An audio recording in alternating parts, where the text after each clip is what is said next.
Sometimes you can get stuck in the gym by yourself, and in this video I'm going to try and give you some tips and ideas to be productive in the gym by yourself, what might help make you a better fighter.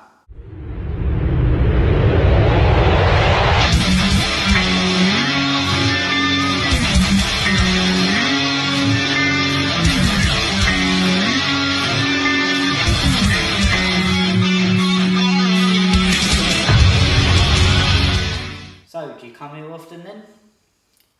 What's up, fight fans? My name's Will Butler, and in this video, like I said, I'm going to try and give you some tips and tricks, some training things you could do by yourself in the gym. But before we get into it quickly, make sure hit that subscribe button to follow me and help give it a thumbs up, or help support my channel. Now, the first tip, not exactly the most exciting one, but it is stretching. Flexibility is very important for MMA. Obviously, if you're flexible, you're going to make your high kicks more better. It helps make your jiu-jitsu better. And although it's not necessarily 100% scientifically proven, I definitely think it helps aid with recovery. If you stretch after training, you definitely feel a lot looser and not as tight the next day. So stretching, when you're stretching your muscles, it helps create blood flow to the muscles, which will speed up recovery.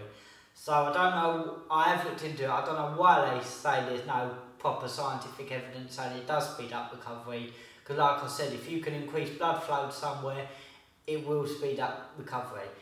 Anyway, that's a different matter for a different video. But like I said, stretching, always definitely important, and you could do by yourself. So if you're ever in the gym by yourself or at home training, make sure you get on your stretching.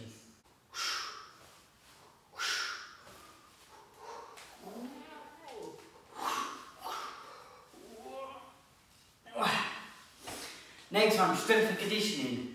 Strength and conditioning is always something, of course, you can do by yourself. If you're not sure on what to do with strength and conditioning, there's loads of videos on YouTube.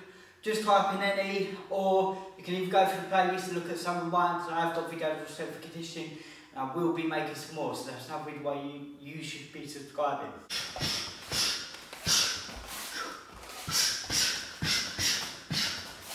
Next one, visualisation.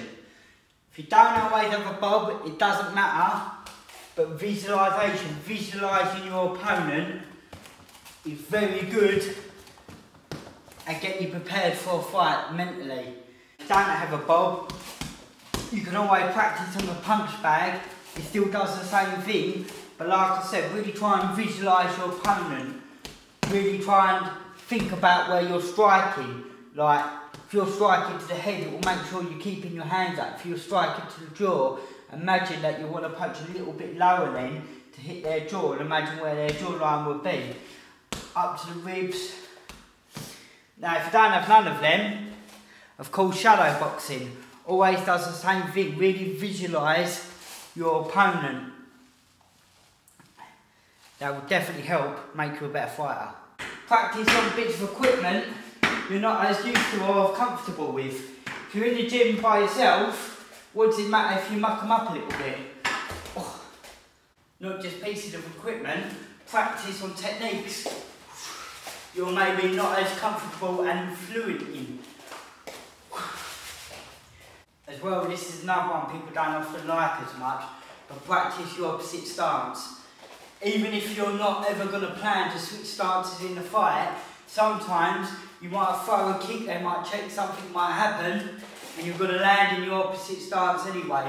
So at least if you can know a couple of moves to get into in your opposite stance, it will help you out if you find yourself accidentally in your opposite stance anyway.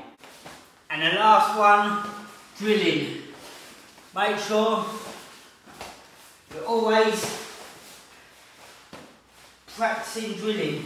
Doesn't have to be jiu-jitsu. It can be on the heavy bag, practicing jab, cross, hook, jab, cross, hook, over and over again.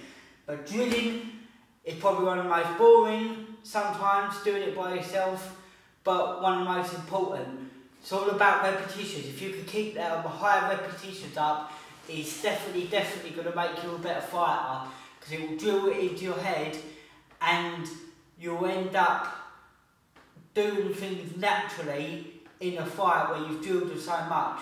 It's just like an analogy I've heard is, if you're driving a car, sorry if you don't drive out there, but if you're driving a car, sometimes you're so used to driving you don't even think about changing gear. You can even reach your destination and you've not once thought about changing gear, you've automatically done it. And that's why when you're doing your combinations, don't forget to practice your blocking, and that help comes in with the visualisation as well. Then obviously you keep practicing, you keep moving, eventually someone will go to throw a hook at you and your automatic flinch reaction is going to be bang, to block up and then throw a hook straight back. So that's what you want to be able to, the level you want to be able to get to. And sometimes the only way to do that is to drill. It's not always the most exciting thing, and it's not always what your partner will always want to do. Sometimes your partner might want to do more exciting stuff like pad work and sparring. Now don't get me wrong, they're just as important as well, maybe even more important, but drilling is still very, very up there. It's got to be up there as one of the most important things you could be doing.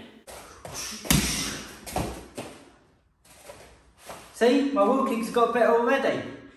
Thanks again for watching this video. Make sure you subscribe.